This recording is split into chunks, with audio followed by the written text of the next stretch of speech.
Hello दोस्तों, कैसे हो आप सब। मैं उम्मीद करता हूँ आप सब अच्छे होंगे। दोस्तों, आज की डेट में बुल रन या आप कह लीजिए क्रिप्टो करेंसी मार्केट को पुश करने के लिए एक सबसे बड़ी चीज़ जिसकी बात होती है या जो एपी सेंटर बना हुआ है वो है कि भैया बिटकॉइन का ईटीएफ आए। और बिटकॉइन के ईटीएफ को लेके छन छन के कुछ ना कुछ न्यूज़ निकल के आती है जो और पॉजिटिव माहौल बनाती है। और सुनने में ये लगता है कि पता नहीं क्या हो जाएगा बिटकॉइन के प्राइस को लेके और रातों रात पता ही नहीं हम करोड़पति हो जाएंगे। लेकिन आपको सच्चाई बता दूं, बेशक बिटकॉइन ईटीएफ ज़रूरी है और आने वाले टाइम के अंदर अगर ये आता है तो एडॉप्शन बढ़ेगी। लेकिन अगर आप सोच रहे हो रातों रात आपके पैसे 4 गुना 10 गुना हो जाएंगे तो ये ख्याली पुलाव नहीं पकाना चाहिए।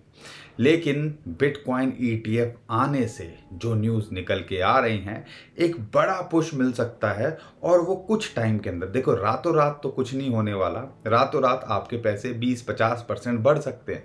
लेकिन हम चाहते हैं, हम बात करते हैं 5x 10x की, तो स्लोली जो स्टेडली आप देखोगे, ग्रेजुअली आप देखोगे तो ये एक पुश का काम कर सकता है। और सिर्फ ये न्यूज़ की बात नहीं होती है, आपको समझना पड़ेगा जब बहुत सारी जब चीज़ें इकट्ठे पॉजिटिव होती हैं तो मार्केट के अंदर माहौल बनता है। ऐसे ही अगर बिटकॉइन के ईटीएफ आते हैं, हाल्विंग होनी है और एडॉप्शन बढ़ती है, चीज़ें बढ़ती हैं, तो धीरे धीरे करके वो पुश करती रहती हैं और हम हायर हाई देखते हैं, बिटकॉइन के प्राइस को हम बड़ा होते देखते हैं। यहाँ पर बिटकॉइन ईटीएफ को लेके एक बड़ी जो न्यूज़ निकल के आ रही है और ऐसा लगता है शायद हमारा इंतज़ार जल्दी ही ख़त्म हो जाए, क्योंकि बिटकॉइन ईटीएफ को लेके यहाँ पे तो बिटकॉइन की बात नहीं हो रही है, अब तो इथीरियम के ईटीएफ की बात होने लगी है। क्योंकि दो बड़े नाम आप मुझे बताइएगा, मैं आपसे एक सवाल पूछता हूँ, आपको जब पहली चीज़ का ही नहीं पता तो उस चीज़ के लिए कोई दूसरे एंगल से ट्राई करोगे? जब आपको पता है बिटकॉइन ईटीएफ जो सबसे मेन है, सिक्योरिटी एक्सचेंज कमीशन अगर वही अप्रूव नहीं करेगा तो क्या आप इथीरियम के ईटीएफ के लिए अप्लाई करोगे? यानी कि जो हमें दिख रहा है उससे अलग कुछ स्टोरी चल रही है जो शायद हम नहीं समझ पा रहे, या ये बहुत बड़ी तैयारी है जो पर्दे के पीछे चल रही है। अगर आपको श्योरिटी नहीं है कि भैया मुझे उस रास्ते पे जा रहा हूँ वो कहीं नहीं ले जाता, तो क्या आप दोबारे से दूसरी बस पकड़ने की कोशिश करोगे? नहीं करोगे ना।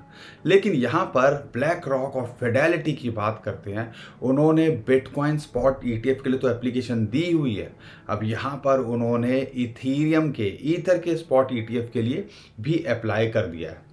तो कह लीजिए अंदर खाने या पर्दे के पीछे बहुत कुछ चल रहा है जो हमें नहीं दिख रहा है। और हो सकता है बिटकॉइन के साथ इथीरियम के ईटीएफ भी आपको जल्दी आते दिखें। और ऐसा होता है तो एक माहौल बनेगा, एक बड़ा पुश मिलता है। लेकिन होल्ड आपको थोड़ा सा लंबा करना पड़ेगा, उस चीज़ के लिए आपको तैयार रहना चाहिए।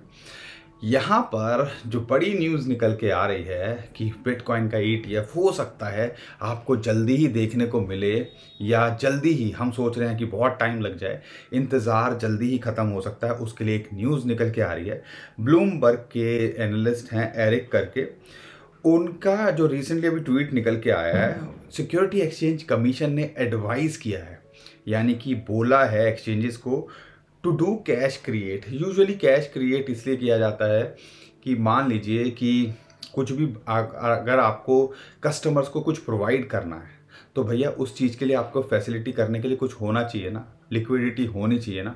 और ये चीज़ के लिए जो सिक्योरिटी एक्सचेंज कमीशन का कहना एक्सचेंजेस को, एक्सचेंज मतलब ये जो ईटीएफ लेके आने वाली कंपनीज हैं, ब्लैक रॉक, फिडेलिटी, इनको बोलना कि आप ये करिए, और उनको बताया कि अमेंडमेंट करके हमें जो है जल्दी से जल्दी कुछ हफ्तों के अंदर आप हमें इसके बारे में अपडेट कीजिए अमेंडमेंट करके। ये होना, अगर सिक्योरिटी एक्सचेंज कमीशन को अप्रूव ही नहीं करना होता तो ये करने की ज़रूरत क्या थी, आप मुझे बताइए। ऐसे ऐसे लगातार कांटेक्ट में हैं ब्लैक रॉक के, फिडेलिटी के, या जो ईटीएफ वाले हैं उनके साथ में लगातार कॉन्वर्सेशन चल रही है, जो बातें निकल के आ रही हैं। अगर सिक्योरिटी एक्सचेंज कमीशन को ये अप्रूव नहीं करने होते या उनको कुछ नहीं करना होता तो वो हर बार की तरह डेट आती है और डेट पे आते और बोल देते हमने पोस्टपोन कर दिया और फाइनली जाके वो रिजेक्ट कर देते। लेकिन लगातार कम्युनिकेट करना और बार बार क्या है, मैं बात करता हूँ ब्लैक रॉक की, फिडेलिटी की या जो दूसरे बिटकॉइन की ETF हैं, वो उसके अंदर उनके हिसाब से लगातार अपने चीज़ों के अंदर अमेंडमेंट कर रहे हैं, चेंजेस कर रहे हैं और अपडेट कर रहे हैं सिक्योरिटी एक्सचेंज कमीशन के अंदर। तो कहीं ना कहीं आप थोड़ा सा इंतज़ार और कर लीजिए, पता नहीं किस दिन आपको ये गुड न्यूज़ सुनने को मिल जाए और ऐसा लगे कि भैया हम रातों रात हमारे साथ क्या हो गया। इस चीज़ के बचने के लिए तो भैया ये सारी चीज़ों को पहले ही आपको कयास लगाना पड़ता है, एस्टिमेट करके रखना पड़ता है। उम्मीद करता हूँ अगर आपको हमारी बातें समझ में आ रही हैं, कंटेंट अच्छा लगता है, समझ में आता है कि हम कुछ आपको सिखाने बताने की कोशिश कर रहे हैं, तो वीडियो को लाइक करिए, चैनल को सब्सक्राइब करिए और हमारी फैमिली का हिस्सा बनना बिल्कुल न भूलिए और शेयर भी ज़रूर करिए। लेकिन आज की वीडियो के अंदर बिटकॉइन ETF के अलावा मेरे पास में एक तो जो न्यूज़ हैं जो मुझे सोचने पे मजबूर कर देती हैं कि कुछ तो है, कुछ तो गड़बड़, वो कहते हैं ना कुछ तो गड़बड़ है दया, उसके बारे में बात करूंगा। कुछ डाटा ऐसा निकल के आता है जो सोचने पे मजबूर कर देता है कि ऐसा क्यों हो रहा है। और ये अगर आपको 30-35 हज़ार डॉलर, ये 35 हज़ार डॉलर पे अटका दिख रहा है ना, और बार बार प्रेशर बना के ऊपर लेके जाते हैं, फिर ये 35 हज़ार डॉलर पे सपोर्ट, 36 हज़ार डॉलर पे सपोर्ट है। टेक्निकली तो मैंने आपको बताया हुआ है, उम्मीद है आपको पता होगा, उसके बारे में फिर भी मैं जिक्र कर दूंगा दोबारा से। यहाँ पे रोक के रखना बिटकॉइन के प्राइस को, वो कहीं ना कहीं इशारा दे रहा है। देखो दो चीज़ें हैं, एक तो बिटकॉइन जितना यहाँ स्टेबल होगा हमारे ऑल्ट कॉइन्स को उतनी ग्रोथ करने का मौका मिलेगा। एक माहौल बना था, ऑल्ट कॉइन्स अच्छा खासा पंप करे थे, अभी करेक्ट करते दिख रहे हैं। तो 4-5 कॉइन है, डॉट, मैटिक, इथीरियम, XRP, इनकी शिबा इनू, इनके बारे में तो मैं बताऊंगा ही आपको। लेकिन यहाँ पे आपको ये भी जानना ज़रूरी है कि जो इन्फॉर्मेशन निकल के आ रही है, हम दुनिया के अंदर अगर फ्यूचर्स की बात करते हैं या वॉल्यूम की बात करते हैं, बड़े एक्सचेंजेस के अंदर पहले बड़े नाम आते हैं आपका बाइनेंस, बाइबिट, ऐसे OKX, ऐसे नाम आते हैं। लेकिन ऑल ऑफ द सडन अगर सेंटर ये बन जाए कि USA के अंदर सबसे ज़्यादा स्पाइक देखने को मिल रही है, वॉल्यूम बढ़ता दिख रहा है, और अभी रिसेंटली डाटा जो निकल के आया है, डेरिवेटिव्स की बात करते हैं, CME के एक्सचेंजेस पे बात करते हैं, CME एक्सचेंज जो कि फ्यूचर एक्सचेंज है और one of the oldest exchange है USA का, मेरे ख्याल से 1900 से पहले का भी। तो अगर कैलकुलेशन लेते हैं तो लगभग 73.5% इंक्रीज हो गया है एक्सचेंजेस पे वॉल्यूम, और $557 बिलियन का, और ये हाईएस्ट वॉल्यूम रिकॉर्ड किया गया है नवंबर 2021 के बाद। यानी कि क्या हुआ, रातों रात भैया 100% के आसपास वॉल्यूम बढ़ गया, एकदम से लोगों को फ्यूचर्स के अंदर इंटरेस्ट आने लगा। और ये रिटेलर नहीं होंगे, मैं आपको बता दूं, ज़्यादातर इसके अंदर होंगे इंस्टीट्यूशंस जो अभी यहाँ पे खेल बनाने की कोशिश कर रहे हैं और अंदर खाने, ये जो माल बटोरा जा रहा है या आप कह लीजिए फ्यूचर के अंदर भी लेके ट्रेड किया जा रहा है, कहीं ना कहीं कुछ इन्फॉर्मेशन के पास होगी, कुछ न्यूज़ होगी। और आने वाले टाइम के अंदर जब अभी अगर 1000-2000 डॉलर हिल जाए ना, तो हमारे अच्छे खासा दिमाग और दिल दोनों काम करना बंद कर देगा। लेकिन ये जो ऐसे बार बार नीचे लाया जाता है, और हो सकता है थोड़ा सा करेक्ट करके एकदम से जो है रिकवरी कर दी जाए और हम यहाँ पे देखते रह जाएं। ऐसा भी हुआ था ना, 35,000 डॉलर के नीचे खिसका दिया, सबको लगने लगा पता नहीं क्या होगा, फिर दोबारा ये 38,000 डॉलर ले गए। तो ये इन चीज़ों से घबराना नहीं है। तो यहाँ पे ये जो चीज़ें होती हैं, माल भी बटोरा जाता है स्पॉट के अंदर और ऐसे मैनिपुलेट किया जाता है, और कब आपको न्यूज़ आ जाए और कब ये 40-45 हज़ार डॉलर हो जाए आपको पता भी नहीं चलेगा। तो मैं आपको कह रहा हूँ, बिटकॉइन ETF की बात करते हैं, अगर अप्रूव होते हैं, पुश करेंगे, 15-20-50% पुश कर देंगे, लाखों करोड़ रुपए आना शुरू हो जाएगा। लेकिन यहाँ पर जो बिटकॉइन के प्राइस के अंदर हम उम्मीद कर रहे हैं 5x 10x, यानी कि 1 लाख 1.5 लाख डॉलर, उसके अंदर शुरुआत कर सकता है एक मार्केट की, एक रैली की। अगर आप सोच रहे हो रातों रात हो जाएगा, तो इस गलत फहमी में मत रहिएगा, पीछे का हिस्ट्री को खंगालिएगा, एक फेयर आइडिया लगेगा कि एक्चुअल में बिटकॉइन काम कैसे करता है। मैं ये नहीं कह रहा हूँ, हमने वो दौर देखा है कि आपका 3-4 महीने के अंदर ही ये 5-4 गुना हो गया, तो ये समय आपको देना पड़ेगा। तो और अगर आता है और हाल्विंग, ये सारी चीज़ें मिलके हमारा एक माहौल अगले 1-1.5 साल के अंदर बिटकॉइन का बना सकती है। जो हम उम्मीद कर रहे हैं वो हो सकता है। लेकिन हाल्विंग से पहले अगर बिटकॉइन ETF नहीं आते हैं तो हम अभी भी बोल रहे हैं कि हम 45 से 50 हज़ार डॉलर के बीच में फिर भी इसका प्राइस देखते हैं और माहौल बनता ऐसा ही रहना चाहिए। ये तो थी दोस्तों ओवरऑल सारी चीज़ें जो निकल के आ रही हैं, जो आपको पता होनी चाहिए। कई बार हम परेशान हो जाते हैं यहाँ से क्या होगा, लेकिन जो न्यूज़ निकल के आ रही हैं, जो चीज़ें चल रही हैं, वो कहीं ना कहीं कुछ और ही इशारा कर रही हैं, कुछ और सिग्नल कर रही हैं। डिसाइड आपको करना है। लेकिन अगर मैं बिटकॉइन की शॉर्ट टर्म में बात करता हूँ तो 2 चीज़ें आपने फोकस करनी है। एक जो चैनल है 35-36 हज़ार डॉलर के बाद में 30 हज़ार डॉलर आया या 33 हज़ार डॉलर, उसके बाद एक चैनल फॉर्म किया जब इसने 30 से 35 हज़ार डॉलर गया था। उस चैनल के अंदर ये ट्रेड करने की कोशिश कर रहा है, आप देखोगे। और दूसरी चीज़ जो आपने देखनी है फिबोनाची की रेशियो जो 36 हज़ार डॉलर पे आती है 0.38। इन दोनों पे फोकस कीजिए। जब तक इनके ऊपर है तो नथिंग टू वरी, जैसा आपको दिख रहा है शॉर्ट टर्म में, और हम आपसे लगातार आपको बोल रहे थे। लेकिन ट्रेडर हो, ट्रेड करते हो, तो ये बहुत सारी चीज़ें करने की ज़रूरत नहीं है। मैं फैंसी इंडिकेटर लगा लूँ, नहीं भैया। सिंपल जितना रखोगे अपने चार्ट को, दिमाग में रखने हैं इंडिकेटर्स जो हम लगातार टेक्निकल एनालिसिस लाते हैं ना, वो दिमाग में रखने हैं, अपने पास लगा के रखने हैं। बल्कि मैं तो कहता हूँ एक प्रिंट आउट ले लो, एक बुक बना लो और उनको लगातार पलट के देखो। क्योंकि कई बार फ़ोन में होता है हम ऑब्जर्व नहीं कर पाते, लेकिन जब हम फिजिकली देखते हैं तो एक अलग चीज़ हमारे सामने निकल के आती है। ऐसा भी कर सकते हो, वो आपको डिसाइड करना है।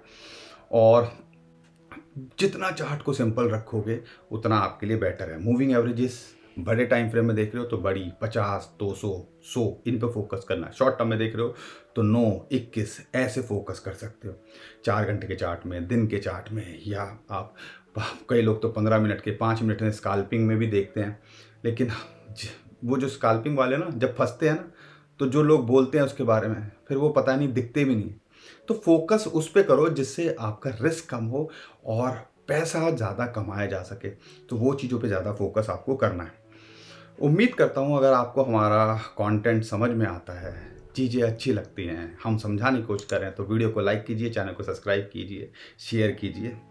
दोस्तों ये चैनल के अंदर ट्रेड करो। इंपॉर्टेंट सपोर्ट इसको 36 हज़ार डॉलर पे, अगर यहाँ नहीं टिकता है तो 34,000 डॉलर्स पे सपोर्ट है। और जैसा मैंने आपको बताया, अगर खेल करने वाले आपको डराना चाहेंगे और एक लेवल है जो 32 हज़ार डॉलर है, 31,500 से 32 हज़ार डॉलर, अगर गलती से वहाँ आ जाए तो बिल्कुल झिझकिएगा मत। हमें लगता है वहाँ एक बड़ी एंट्री बन सकती है। इसके चांसेस अभी तो नहीं लग रहे जिस हिसाब से माहौल बन रहा है, अगर आ जाए। क्योंकि फिबोनाची की जो रेशियो है 36 हज़ार डॉलर एक इंपॉर्टेंट सपोर्ट है, यानी कि 35 से 36 हज़ार डॉलर अभी एक इंपॉर्टेंट सपोर्ट जोन यहाँ पे आ रहा है। टारगेट की बात करते हैं तो 40,000, 42,500 डॉलर्स, 48,000 डॉलर्स, ये लेवल्स पे आप फोकस कर सकते हो शॉर्ट टू मिड टर्म के लिए। अगर मैं इथीरियम की बात करता हूं, जैसे मैंने स्पॉट ETF की बात की है इथीरियम के, अगर ऐसा माहौल बनता है तो यहाँ पे एक बड़ा खेल हो सकता है। लेकिन जैसा हम उम्मीद कर रहे थे लगभग 2100 डॉलर के आसपास को रेजिस्टेंस मिलेगी, वहाँ मिली। लेकिन अगर आप एंट्री के लिए देख रहे हो 1800 डॉलर के आसपास आए तो यहाँ एंट्री बनाई जा सकती है।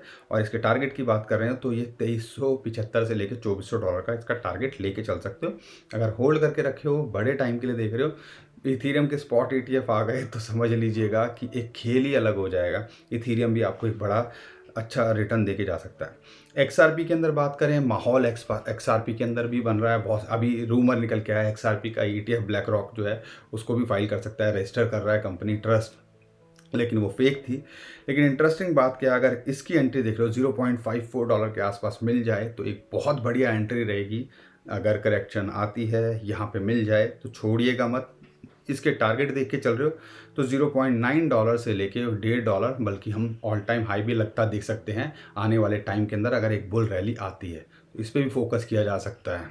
दोस्तों मैटिक की बात करते हैं तो मैटिक के लिए भी हमने आपको आधे डॉलर के आसपास बोला, कितना ले लो। उम्मीद करता हूँ जब लिया होगा तो आप 50 to 100% के रिटर्न में आपने आज भी होंगे अगर 50% रिटर्न की बात करते हैं। लेकिन अगर मैटिक के अंदर एक अच्छी एंट्री देख रहे हो तो 0.7 डॉलर के आसपास आए तो यहाँ पे एंट्री बनाइएगा। 0.85 पे इसको यहाँ पे सपोर्ट थी, लेकिन यहाँ पे ये टिकने की कोशिश कर रहा है। अगर टिकता है तो अच्छी बात है, और लेकिन हम इसके टारगेट की बात करते हैं, $1 से लेके $1.3 तक जा सकता है। लेकिन अगर आपने एंट्री नहीं बनाई है तो इस लेवल को आप देखिएगा एंट्री बनाने के लिए। और अगर डॉट की बात करते हैं तो यहाँ पर ये कोशिश कर रहा है $5 के ऊपर सस्टेन करने की। $5 के आसपास एंट्री बनाई जा सकती है। $4.5 ये 2 लेवल हैं जिस पे आप एंट्री के लिए देख सकते हो। अगर आप देख रहे हो बड़े रन के अंदर, तो मैं अगर डॉट की बात करता हूँ पर्सनली, तो यहाँ पे जनवरी फरवरी के अंदर इसकी अपडेट ड्यू है और ऐसा लगता है कि अगर वो आएगी तो यहाँ पे 2-3x ये भी जा सकता है। तो इसको अगर अभी तो थोड़ा परेशान कर रहा है, लेकिन हाँ एक रैली आपको ये दिखा सकता है, तो इस पे भी ध्यान रखिएगा। शिबा इनू और डॉज की बात करते हैं, जैसा हम उम्मीद कर रहे थे, बाकी सब चल रहे थे, ये नहीं चले थे, लेकिन अभी ये कुछ चलते दिख रहे हैं, फड़फड़ाते दिख रहे हैं। उम्मीद करता हूँ 15-20% के प्रॉफिट के अंदर आप होंगे। लेकिन अगर आप शिबा की बात करूं तो 800 के आसपास मिल जाए तो एंट्री बना लीजिएगा, आ जाए तो वहाँ पे फोकस कीजिएगा। और इसके अगर टारगेट की बात करता हूँ 960 और 1100-1300 के आसपास इसको एग्जिट आप कर सकते हो। डॉज कॉइन की बात करते हैं, अभी एंट्री नहीं बनती है, लेकिन हाँ $0.07 के आसपास आए तो यहाँ एंट्री बनाने की कोशिश कीजिएगा, जो अभी लगता नहीं है फिलहाल, ये आने वाला है। और अगर इसके टारगेट की बात करते हैं तो 0.088 इसका रेजिस्टेंस है, उसके ऊपर जाता है तो 0.098 से लेके $0.1 तक ये जा सकता है, यानी कि 10 सेंट्स तक का वो भी रिटर्न देके जा सकता है। बाकी दोस्तों बहुत कुछ चल रहा है क्रिप्टो करेंसी मार्केट के अंदर, बस थोड़ा सा पेशेंस दिखाने की ज़रूरत है। यहाँ पे अगर आप टिके रहोगे, मैं वही कहता हूँ, जो यहाँ पे पेशेंस दिखाता है, टिकता है, माल वही कमाता है, किस्मत उसी की बदलती है। वही लोग होंगे जो 15,000 पे एग्जिट किए होंगे, $20,000 के एग्जिट किए होंगे, और आज वही लोग होंगे कि इन्होंने एंट्री ली होगी $15,000-20,000 पे, वो डबल में होंगे। तो डिसाइड आपको करना है, आपका पैसा है, हम कोई फाइनेंशियल एडवाइज़र नहीं है। हमारा काम है जो हम रिसर्च करते हैं वो आपके साथ शेयर करते हैं। आपका काम है आपने खुद की रिसर्च करो, सुनो सबकी, करो अपने मन की, और फाइनेंशियल एडवाइज़र से डिस्कस करना अपने बिल्कुल मत भूलिएगा। अभी के लिए विदा लेता हूँ। खुश रहिए, मुस्कुराते रहिए, कमाते रहिए, और साथ के साथ वीडियो को लाइक कर दीजिएगा, चैनल को सब्सक्राइब कर लीजिएगा। Take care, thank you.